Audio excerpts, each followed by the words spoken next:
Сәлеметсіздер ме? Бүгін Айдос туралы шағын хикая айтып беремін. Айдос мектептен келе жатады. Аялдамада суыққа тоңып отырған атаны көреді. Ата, не істеп отырсыз? Суыққа тоңып отырмын, балам. Ендеше сізге көлік шақырып берейін. Такси тоқтатып, атаны сол көлікке мінгізіп жібереді. Ата дән риза болып, Айдосқа өзінің батасын береді. Аман болыңыз, ата, ауырып қалмаңыз, деп атаны шығарып салады. Үйіне қайтар жолда әдемі ақ күшікті көреді. Күшік жаурап қалған екен. Қатты жаны ашыған Айдос өз киімін шешіп, күшікті орап алады. Қорықпа, мен сені үйге апарамын, дейді. Анасы көріп таң қалады.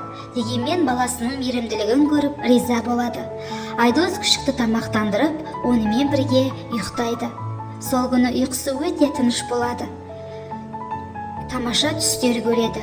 Бақытты бала болып, тәтті ұйқыға кетеді. Бір күнде жасалған екі жақсылық. Айдос үшін бұл жай ғана әрекет болуы мүмкін, бірақ ата үшін қамқорлық, ал күшік үшін өмірді сақтап қалған үміт болды. Жақсылық жасау үшін көп нәрсе қажет емес, тек жүрек пен жанашырлық керек. Айдос бізге үлгі болды. Кішкентай адамның да жүрегі үлкен болатынын дәлелдеді. Назарларыңызға рахмет. Мейірімді болайық.